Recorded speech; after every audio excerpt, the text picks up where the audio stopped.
Ethan Winters is having yet another dismal time in Resident Evil Village. Guy seriously can't catch a break. But you needn't suffer alongside him with a less than ideal frame rate. My name is Jacob Ridley, Senior Hardware Editor at PC Gamer, and I've been playing this one section of Resident Evil Village over and over and over, so that I can tell you just how Capcom's latest title measures up across a range of PC hardware. We have three test systems for today's performance review: a budget rig powered by an MSI GeForce GTX 1650 Super and Intel Core i5-10400F, a mid-range machine fit with MSI RTX 3060 Ti and AMD Ryzen 5 5600X, and a high-end build powered by an MSI RTX 3080 and AMD Ryzen 9 5900X. As for Resident Evil Village, it's built using the same RE engine as Resident Evil 7 Biohazard, which was subsequently used for suitably scalable games such as Devil May Cry 5, Monster Hunter Rise, and Resident Evil 2 and 3. There's no in-game benchmark in Resident Evil Village, however, so I've had to devise my own. It's roughly a 3-minute run with a couple of vicious encounters of the lycanthropic kind along the way.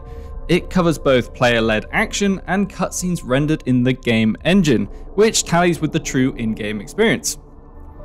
I've also opted for the prioritized graphics preset with VSync disabled for these tests, which offers enough graphical fidelity with a few sensible sacrifices. More on those settings in a bit, however. For now, let's get our baseline performance, and first up is the budget PC.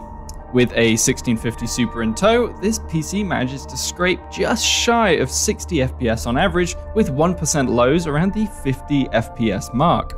That's acceptable for a budget rig on a more graphically challenging preset, but you'll rather easily be able to get that frame rate up at a steady 60 FPS with just a couple of tweaks.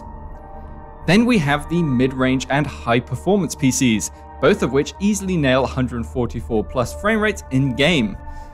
In all honesty, you could probably set your PC to the prioritized graphics setting and forget for any like PC build, but let's dive into the settings menu to see where you might be able to spare a frame or two. Resident Evil Village is a strange old beast. You're not going to experience a vast delta in performance no matter what you tinker with in the settings menu.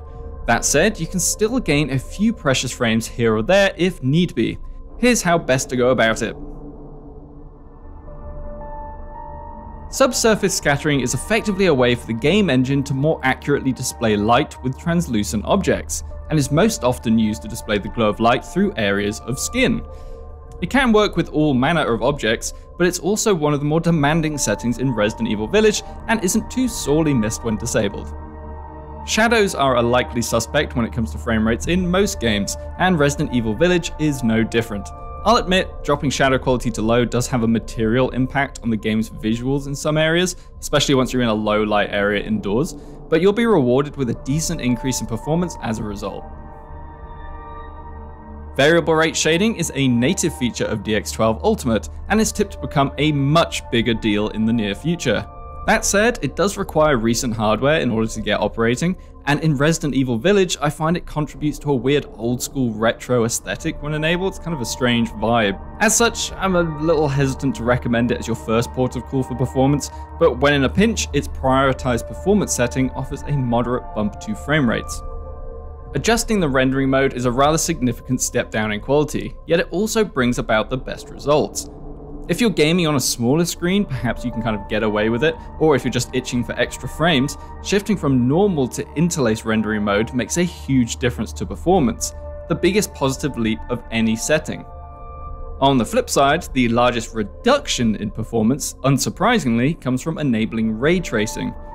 Resident Evil Village offers ray trace reflections, light reflections, global illumination, and ambient occlusion, which all totals a rather chunky loss in performance when enabled. We're talking about roughly a 40% reduction in FPS to enable ray tracing at high. Strangely though, we found very little difference between enabling ray tracing at high, medium, or low settings. There's really only a few FPS in it. As a game catering for AMD graphics cards, there's no NVIDIA DLSS support either. That means that while you can net handy features such as Fidelity FX CAS, and Fidelity FX Ambient Occlusion, or Cacao, you lose the ability to bolster your frame rates with ray tracing enabled. I have to say, Without it, ray tracing becomes a much harder sell.